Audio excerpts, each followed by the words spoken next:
Hello दोस्तों, खैर मकदम है आपका अपने ही YouTube channel A to Z info पर।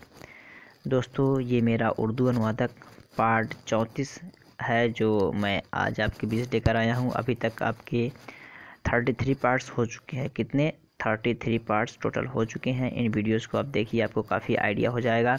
जिसमें मैं उर्दू अनुवादक के हवाले से जीके के क्वेश्चंस और फिर उर्दू में उर्दू, हिंदी, इंग्लिश और उर्दू कवायद के क्वेश्चंस मैं करा रहा हूँ। काफ़ी अच्छे हैं। उन क्वेश्चंस को आप देखेंगे तो आपको पता चलेगा कि उर्दू की तैयारी हम कैसे कर सकते हैं। और बहुत सारे क्वेश्चंस जो एक्सपेक्टेड हैं, मैंने उन तमाम क्वेश्चंस को शामिल किया है डिटेल वाइज। तो चलते हैं उर्दू का क्वेश्चन देखते हैं, जिसमें हम उर्दू अदब को देखेंगे, ट्रांसलेशन को देखेंगे, उर्दू, हिंदी, इंग्लिश के की जो ट्रांसलेशन आपको करने के लिए कहा जाएगा, सेकंड पेपर होगा 100 मार्क्स का, वो आप कैसे करेंगे। तो क्वेश्चन नंबर 1 देखते हैं। ये आपका उर्दू अदब से है, उर्दू लिटरेचर से है। फिराक गोरखपुरी का ज़्यादा हिस्सा किस शहर में गुजरा है? फिराक गोरखपुरी का ज़्यादा हिस्सा किस शहर में गुजरा है, यानी अपनी ज़िंदगी का ज़्यादा हिस्सा उन्होंने कहाँ पे गुजारा है? आपके ऑप्शन 1 में गोरखपुर, 2 में लखनऊ, 3 में इलाहाबाद, 4 में बनारस। तो ये उर्दू अदब का है। तो दोस्तों, आप एक कॉपी, एक पेन लेके बैठिए ताकि प्रैक्टिस के तौर पे आप भी अपने आंसर टिक करते रहिए, ताकि आपको पता चले कि आपकी तैयारी कैसे है। और लास्ट में ज़रूर बताइए कि सेशन आपको कैसा लग रहा है, और अगर अच्छा लग रहा है तो लाइक कर दीजिए, भी दोस्तों को शेयर कर दीजिए ताकि उनकी भी तैयारी अच्छी हो सके आपके साथ साथ। तो फिराक गोरखपुरी का ज़्यादा हिस्सा किस शहर में गुजरा है? तो ऑप्शन 3 जो है इलाहाबाद बिल्कुल करेक्ट हो जाएगा कि उन्होंने अपनी ज़िंदगी का ज़्यादा हिस्सा इलाहाबाद में गुजारा है। तो ऑप्शन 3 इसका बिल्कुल करेक्ट हो जाएगा। नेक्स्ट देखते हैं सवाल नंबर 2। सवाल नंबर 2 में कहा जा रहा है हाथ पीले करना का माना क्या है, यानी इस जुमले का जो माना पूछा जा रहा है कि हाथ पीले करना क्या माना है, आपको बताना है। आपके ऑप्शन 1 में है हाथों को रंगना, 2 में है शादी करना, 3 में है हाथों को हल्दी लगाना। तो क्या होगा इसका राइट आंसर? अगर आपको पता है तो बताइए। चूँकि हाथ पीले करना जो एक तरह का मुहावरा बोला जाता है, तो ऑप्शन इसका जो 2 है बिल्कुल करेक्ट हो जाएगा कि हाथ पीले करने से क्या मुराद है? शादी करना। क्या दोस्तों? शादी करना। ये बिल्कुल इसका करेक्ट हो जाएगा कि हाथ पीले करने से मतलब है कि शादी करना। तो ऑप्शन 2 इसका राइट है। थर्ड नंबर देखते हैं क्वेश्चन। थर्ड नंबर ये आपका उर्दू से है, कवायद से रिलेट करता है। ये जन के माना औरत और जन के माना ख़याल, ये कैसा फ़र्क है? अव्वलन ये जन के जो माने हैं इसको औरत कहते हैं, और जो से लिखा जाता है तो इसके माने होता है ख़याल, गुमान करना, इमेजिनेशन करना या कल्पना करना। क्या करना? कल्पना करना। कल्पना जो होता है इमेजिनेशन जिसको हम कहते हैं इंग्लिश में, और उर्दू में ख़याल बोलते हैं, गुमान भी बोलते हैं इसको, उर्दू में गुमान भी बोलते हैं। तो इन मुफरदात को अभी आप नोट करते चलिए, और इसको इंग्लिश में बोलते हैं इमेजिनेशन। क्या बोलते हैं? इमेजिनेशन। IMAGINATION, इमेजिनेशन बोलते हैं इंग्लिश में। तो इन्हें भी आप नोट कर लीजिए। तो देखते हैं क्या फ़र्क है। आपके ऑप्शंस कह रहा है कि इमला में फ़र्क है, माना में फ़र्क है, आवाज़ का फ़र्क है, इमला और माना दोनों का फ़र्क है। तो जन के माना औरत और जन के माना ख़याल, तो ये कैसा फ़र्क है? तो चूँकि यहाँ पे इमला जो है, इमला यहाँ पे जे से लिखा जा रहा है, यहाँ जो से लिखा जा रहा है, तो इमले का फ़र्क हुआ। और चूँकि यहाँ जन की जो माने औरत के है और यहाँ पे जो है ख़याल के है, तो इमला और माना दोनों का, यानी इमला और माना दोनों हिसाब से ये फ़र्क हो जाएगा। तो ऑप्शन 4 इसका बिल्कुल करेक्ट हो जाएगा कि दोनों में इमला और माना का फ़र्क है। इमला मीन्स आपके डिक्टेशन जो है उसमें, और मीनिंग। इमला को क्या बोलते हैं? डिक्टेशन बोलते हैं। क्या बोलते हैं दोस्तों? डिक्टेशन। DICTATION, डिक्टेशन जो होता है उसे हम इमला बोलते हैं। नेक्स्ट देखते हैं सवाल नंबर 4। अबद का हम आवाज़ कौन सा होगा? अबद का हम आवाज़ कौन होगा? अबद के माने होता है हमेशा। क्या दोस्तों? हमेशा, जिसको हिंदी में सदैव बोलते हैं, और इंग्लिश में इसको इटर्नल बोलते हैं, ETERNAL, इटर्नल बोलते हैं हमेशा के माने में। और ये मतलब बारी ताला के लिए ये इस्तेमाल होता है, और वैसे ऑलवेज़ का भी यूज़ होता है हमेशा के माने में, और फॉरएवर का भी इस्तेमाल होता है। इन तमाम अल्फाजों को मैं अपने प्रीवियस वीडियोस में ज़िक्र किया हूँ। और अगर पहली बार आप चैनल पे आए हैं तो चैनल को आप सब्सक्राइब कर लीजिए। बेल आइकॉन का बटन आपको राइट साइड में दिख रहा होगा, उसे दबा दीजिए ताकि जो भी वीडियो मैं अपलोड करूँ उसका नोटिफिकेशन आपको सबसे पहले पहुँचे। और डिस्क्रिप्शन बॉक्स में टेलीग्राम व्हाट्सएप ग्रुप का लिंक है, वहाँ से आप मेरे साथ ज्वाइन हो सकते हैं ताकि आपकी तैयारी अच्छी हो सके। और डिस्क्रिप्शन बॉक्स में मैंने अपने प्रीवियस वीडियोज़ का उर्दू अनुवादक के नाम से लिंक दे दिया है, वहाँ से आप मेरे प्रीवियस वीडियोज़ को देखिए, आपको काफ़ी अंदाज़ा हो जाएगा कि क्वेश्चंस कैसे बनते हैं। तो चूँकि अबद का हम आवाज़ कौन सा होगा, यहाँ पे आयन से लिखा गया है अबद, यहाँ पे अवध, यहाँ पे अवध और यहाँ पे अबूद। तो चूँकि अगर हिंदी में हम इसको लिखते हैं, दोनों को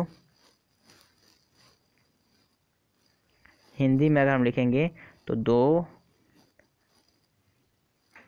तो कोई सा फ़र्क नहीं होगा इसमें और इसमें, कोई सा भी फ़र्क नहीं है। तो हम आवाज़ हो जाएगा आपका आबद, क्योंकि यहाँ हमेशा के माने और यहाँ बंदा के माने में, क्या बंदा के माने में ये आपका हो जाएगा आबद, आयन से जब लिखा जाता है। तो ऑप्शन 1 इसका बिल्कुल करेक्ट हो जाएगा। सवाल नंबर 5 देखते हैं। ऐसा मस्दर जो दो लफ्ज़ों के मिलने से बना हो क्या कहलाता है? ऐसा मस्दर जो दो लफ्ज़ों के मिलने से बना हो क्या कहलाता है? आपके ऑप्शंस 1 में मुरक्कब, 2 में मुश्तक, 3 में मुफरद, 4 में लाजिम। तो जो कि यहाँ पे खुद डिफ़ाइन कर दिया। अगर आप सवाल पे गौर करेंगे, दो लफ्ज़ों के मिलने से, तो मिलना कि क्या होगा, जैसे ही मिलेगा तो आप ऑटोमेटिक वो आपका मुफरद होगा नहीं, लाजिम होगा नहीं, आपका हो जाएगा क्या, मुरक्कब। चूँकि मुरक्कब कहते हैं दो लफ्ज़ों के मिलने को, तो जैसे ही दो लफ्ज़ों का मिलना हुआ ऑटोमेटिक आपका आंसर निकल आ जाएगा कि यहाँ पर मुरक्कब हो जाएगा। ऐसा मसला जो दो लफ्ज़ों के मिलने से बना हो क्या कहलाता है? आपका मुरक्कब कहलाएगा, कंपोस्ट कहलाएगा ये। तो ऑप्शन 1 इसका बिल्कुल करेक्ट हो जाएगा। नेक्स्ट देखते हैं सवाल नंबर 6। ये सवाल नंबर 6 आपका कोई सवाल नहीं है, बल्कि ये ट्रांसलेशन का पोर्शन है। इसको हम देखेंगे, एक जुमला है, इसको हिंदी, उर्दू, इंग्लिश तीनों में हम ट्रांसलेट करेंगे। एक दफ़ा की बात है कि मैं दफ़्तर गया तो देखा कि नौकर दफ़्तर की सफाई कर रहा था। तो दोस्तों ये इस तरह के भी आप ट्रांसलेट करते हैं। इसके अलावा बहुत सारे तरीके हैं ट्रांसलेट करने के। मेन इसका जो मकसद होता है कि आपका जो ट्रांसलेशन हो मीनिंगफुल होना चाहिए। तो मैं ट्रांसलेट किया हूँ, आप इसको और अच्छे भी तरीके से कर सकते हैं, या फिर ग्रामेटिकल और कोई सा रूल आप जानते हैं तो वहाँ से भी आप ट्रांसलेट कर सकते हैं। Once upon a time I went to the office, then I saw the peon was cleaning the office. की एक समय की बात है कि मैं ऑफिस गया तो देखा कि पियोन या नौकर जो था वो ऑफिस की सफाई कर रहा था। इसको हम अगर हिंदी में ट्रांसलेट करते हैं तो हिंदी में क्या बनता है देख लेते हैं इसको हम।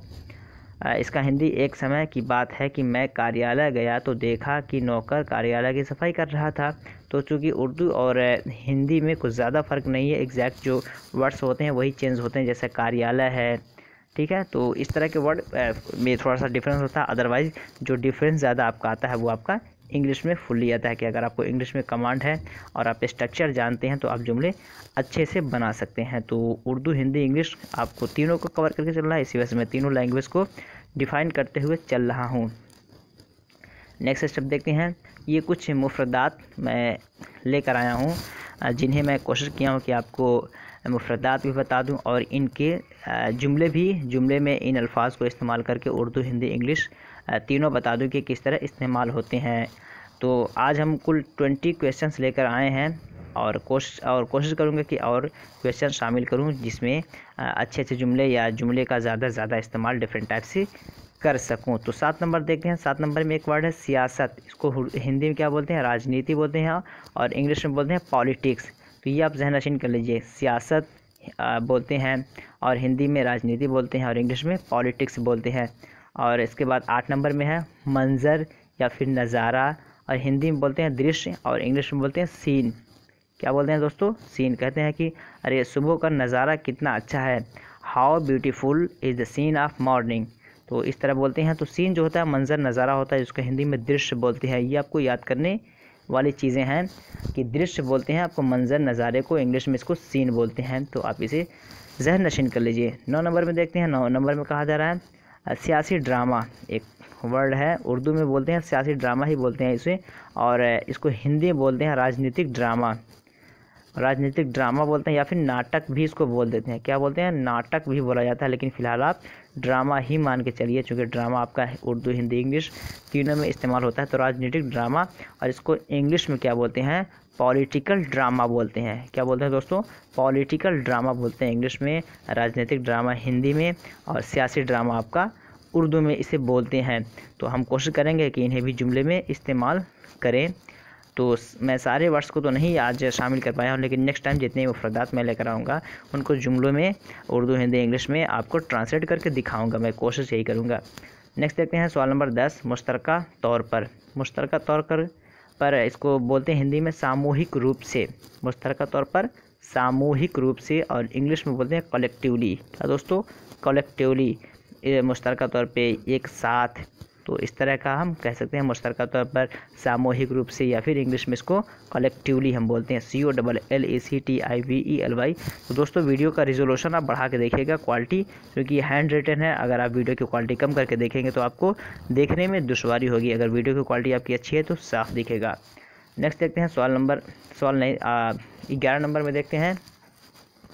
11 नंबर में कहा जा रहा है इत्तेहाद, इसको हिंदी में बोलते हैं गठबंधन, और आपको इसे बोलते हैं इंग्लिश में अलायंस। क्या बोलते हैं? अलायंस।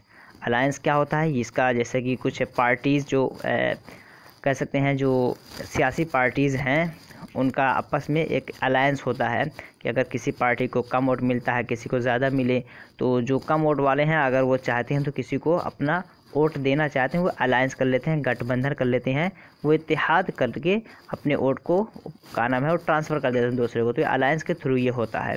तो ये अलायंस हो जाएगा, और इसको हिंदी में गठबंधन बोलते हैं और उर्दू में इत्तेहाद बोलते हैं। सवाल नंबर 12 देखते हैं, ऑप्शन नंबर 12 देखते हैं कि 12 में क्या कहा जा रहा है? तादाद। तादाद को हिंदी में क्या बोलते हैं? संख्या बोलते हैं। क्या दोस्तों? संख्या बोलते हैं, और इसको इंग्लिश में बोलते हैं नंबर या क्वांटिटी बोलते हैं। नंबर, क्वांटिटी दोनों बोला जाता है आपका। इंग्लिश में, हिंदी में संख्या बोलते हैं, और उर्दू में तादाद बोलते हैं। तो इन मुफरदात को आप जहन नशीन कर लीजिए। नेक्स्ट देखते हैं 13 नंबर, हल्फ या फिर कसम बोला जाता है इसको। हल्फ जिस तरह का होता है हल्फनामा, जिसको ओथ लेटर बोलते हैं हम इंग्लिश में, या शपथ पत्र बोलते हैं उसको हिंदी में हम बोलते हैं। तो फ़िलहाल हम यहाँ पे सिर्फ हल्फ और कसम को देख रहे हैं कि क्या बोलते हैं। तो इसको हिंदी में बोलते हैं आपका शपथ बोलते हैं, और इंग्लिश में बोलते हैं ओथ। और एक हल्फनामा अगर हो जाए तो ओथ लेटर या फिर शपथ पत्र बोलते हैं उसको। क्या बोलेंगे? शपथ पत्र बोल देंगे उसको हम, शपथ पत्र बोल देंगे उसको। लेकिन हल्फ यहाँ जहन नशीन किए, शपथ और ओथ इसको बोलते हैं उर्दू, हिंदी, इंग्लिश। यहाँ पे तीनों वाज़ेह हो गया। 14 नंबर देखते हैं मजलिस। 14 नंबर में कहा जा रहा है मजलिस, ये आपका उर्दू में बोला जाता है। इसको हिंदी में बोलते हैं सदन या सभा। क्या बोलते हैं? सदन या सभा। और इंग्लिश में बोलते हैं असेंबली। क्या बोलते हैं दोस्तों? असेंबली। जिस तरह कि आपका पार्लियामेंट में होता है, एक सदन होता है, सभा होता है, तो वहाँ पे एक मजलिस होती है कि लोग अपने राय देते हैं, मशवरे रखते हैं, तो उसे हम मजलिस बोलते हैं उर्दू में, और हिंदी में सदन, सभा, और इंग्लिश में इसको असेंबली बोलते हैं।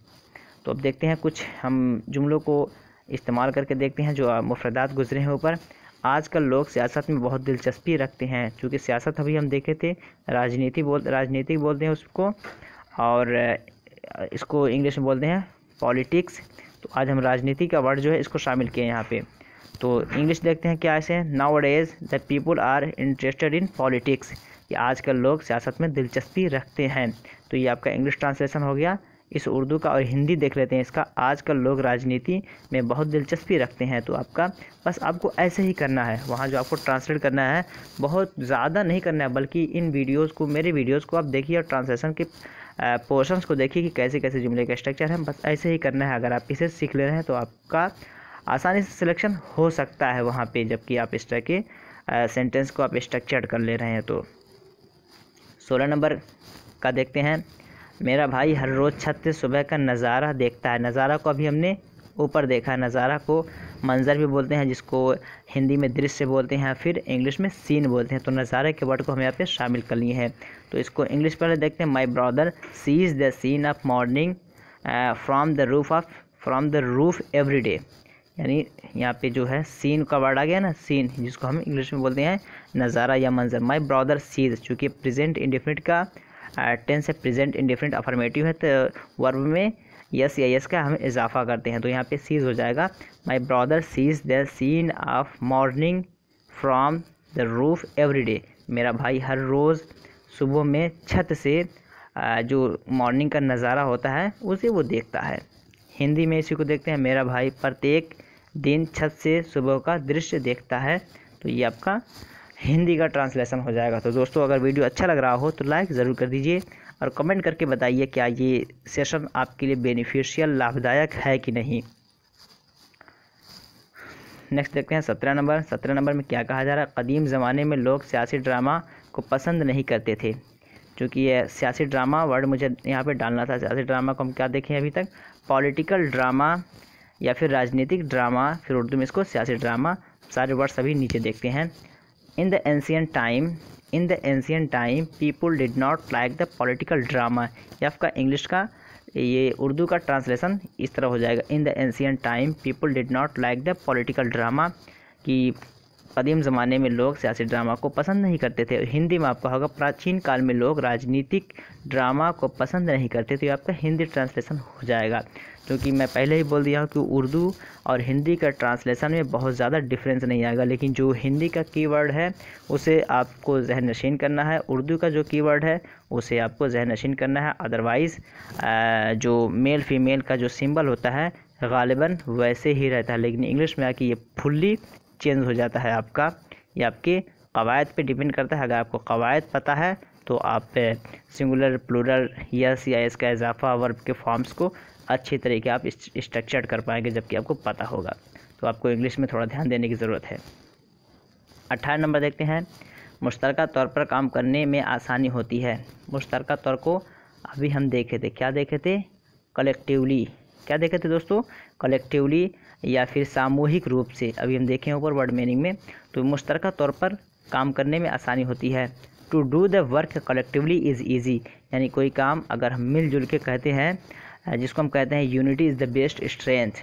Unity is the best strength की जो इत्तेहाद में ताकत है। तो यही यहाँ से मैं मैसेज देना चाहता हूँ कि मुश्तरका तौर पर काम करने में आसानी होती है। इसका हिंदी अनुवाद देखते हैं, सामूहिक रूप से कार्य करना सरल होता है।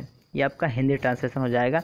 छोटे छोटे जुमले हैं लेकिन अच्छे जुमले हैं। अगर आप इसको जहन नशीन कर ले रहे हैं, प्रैक्टिस में ला रहे हैं, तो आप बड़े बड़े पैसेज मतलब स्टोरी तक भी आप ट्रांसलेट कर सकते हैं। उर्दू, हिंदी, इंग्लिश में आपको कोई दुश्वारी नहीं होगी। नेक्स्ट देखते हैं, मैं पहले ही बोल दिया हूँ कि मैं सारे वर्ड्स को शामिल नहीं कर पाया हूँ, क्योंकि थोड़ा सा मेरे पास शॉर्टेज ऑफ टाइम हो गया था, जिसकी वजह से मैं 20 क्वेश्चंस लेकर आया हूँ। 19 नंबर देखते हैं, वज़ीर आला कल 2 बजे हल्फ ले चुके हैं। वज़ीर आला कल 2 बजे, हल्फ का लफ्ज़ आया था एक, जिसको हम ओथ देखे थे। ओथ क्या देखे थे, इंग्लिश में ओथ कहते हैं और हिंदी में इसको शपथ बोलते हैं। तो चूँकि हमें हल्फ लाना था, अब इसका देखते हैं इंग्लिश क्या है। Chief minister has taken oath yesterday at 2 o'clock, मतलब चीफ मिनिस्टर जो हैं दोपहर 2 बजे वो अपना हल्फ ले चुके हैं। और हिंदी में इसका ट्रांसलेशन क्या होगा, अनुवाद क्या होगा, इसका अनुवाद हिंदी में होगा कि मुख्यमंत्री कल 2 बजे शपथ ले चुके हैं। इजी है, जैसे कि उर्दू में है, ज़्यादा डिफरेंस नहीं, लेकिन इंग्लिश में आपका ये पूरा स्ट्रक्चर चेंज हो जाता है। नेक्स्ट देखते हैं 20 नंबर, और आज का ये लास्ट होगा। तुम 2 दिन से मजलिस में क्यों नहीं आ रहे हो। चूँकि हमें मजलिस यहाँ पे शामिल करना था, जिसको हम इंग्लिश में असेंबली बोलते हैं या फिर इसको हिंदी में सदन या सभा बोलते हैं। तो देखते हैं इसका इंग्लिश ट्रांसलेशन क्या है। यहाँ पे क्वेश्चन मार्क के थ्रू इससे जुमले को लाया गया है। Why are you not coming in the assembly for 2 days, ये आपका इंग्लिश हो जाएगा। और हिंदी ट्रांसलेशन, तुम 2 दिन से सदन में क्यों नहीं आ रहे हो। तो ये आपका ट्रांसलेशन का पोर्शन, जिसमें मैं कोशिश किया हूँ कि उर्दू के कवायद, उर्दू अदब और उर्दू, हिंदी, इंग्लिश के ट्रांसलेशन को पोर्शन शामिल किया जाए, जो कि आपके एग्ज़ाम के पहलू से काफ़ी इंपॉर्टेंट है। तो दोस्तों अगर सेशन अच्छा लगा हो तो लाइक कीजिए, कमेंट करके बताइए। चलिए फिर मिलते हैं इसी के अगले पार्ट्स के साथ, तब तक के लिए have a nice day. That's all, thank you.